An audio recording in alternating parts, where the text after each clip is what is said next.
1262 سے لے کر کے 1290 تک خاقان اعظم قبلائی رہا. اس کے اندر دلچسپی پیدا ہوئی، مختلف مذاہب کی طرف رغبت پیدا ہو گئی. اس نے مختلف مذاہب کے ماننے والوں کو اپنے پاس بلایا. غلام مرتضیٰ میکش نے یہ تاریخ اسلام میں سارا واقعہ لکھا ہے، اور اس نے بدھ مت کے لاماؤں کو، ہندوؤں کے بڑوں کو، جوگیوں کو، پادریوں کو، سب کو بلا کے کہا مجھے اپنے اپنے مذہب کے حوالے سے کچھ بتاؤ. تو جو عالم دین گیا مسلمانوں کی طرف سے، اس نے جہاد کی آیتیں پڑھی جس میں کفار کو قتل کرنے کا حکم نامہ تھا. تو قبلائی خان نے کہا کہ تمہارا دین کافروں کو قتل کرنے کی تلقین کرتا ہے؟ اس نے کہا ہاں. تو کہا پھر آپ ہمیں قتل کیوں نہیں کرتے؟ تو کہا کہ ہمارے پاس طاقت نہیں ہے. تو اگر طاقت ہو تو کہا پھر ہم تمہیں کاٹ دیں. تو اس نے وہیں کھڑے کھڑے حکم نامہ جاری کیا کہ ان کا دین اگر ہمیں قتل کرنے کا حکم دیتا ہے، طاقت نہ ہونے کی وجہ سے یہ رکے ہوئے ہیں، تو پھر یہ کیوں زندہ بچے؟ اس نے فوراً حکم نامہ جاری کیا جو مسلمان سامنے اس کو کاٹ دو.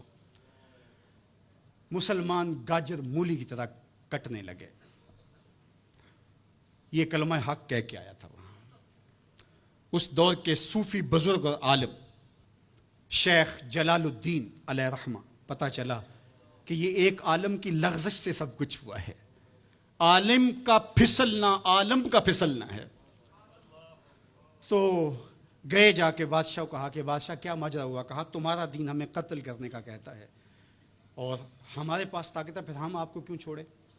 تو کہا صاحب وہ دین کی تعبیر کو سمجھتے نہیں تھے جنہوں نے آپ کو بتایا. حالت جنگ کے یہ احکام ہیں.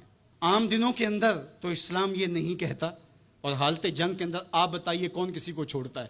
لیکن میرا اسلام پھر بھی بچوں کو چھوڑتا ہے، میرا اسلام پھر بھی خواتین کو چھوڑتا ہے، مذہبی رہنماؤں کو چھوڑتا ہے. اس نے کھڑے کھڑے حکم نامہ جاری کیا کہ جو کٹ گئے ابھی تلوار نیام میں ڈال لی جائے. تو صاحب جب تک عدل نہیں ہوگا، جب تک آپ یک سیر علم را دامن عقل بائد، ایک سیر علم کے لیے 10 من عقل چاہیے.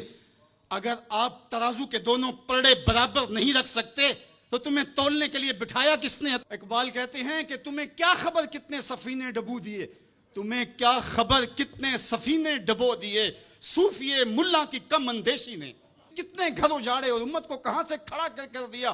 میرا رب کہتا ہے وَكَذَلِكَ جَعَلْنَاكُمْ أُمَّةً وَسَطًا، ہم نے تمہیں امت وسط بنایا. ترازو کے دونوں پلڑوں کو برابر رکھنا، دونوں پلڑوں کو جھکنے نہ دینا. اللہ کے محبوب علیہ السلام نے دونوں پلڑے رکھے. المومن غر کریم، مومن سادہ مزاج ہوتا ہے، بھولا بھالا سیدھا سادہ ہوتا ہے. اللہ اکبر. اب مومن کا سیدھا سادہ ہونا یہ کہیں ایسا ہی نہ ہو کہ لوگ اس کو دعوے لگاتے رہیں. کہا فطرتاً تو ایسا ہی ہوتا ہے، اس کی طبع ہے کہ وہ اعتبار کر لیتا ہے. لیکن دوسرے مقام پہ کہا بیلنس بھی کر لو. میرے حضور نے ارشاد فرمایا لا یلدغ المؤمن من جوہر واحد مرتين، مومن ایک ہی بل سے 2 مرتبہ ڈنگ نہیں کھاتا.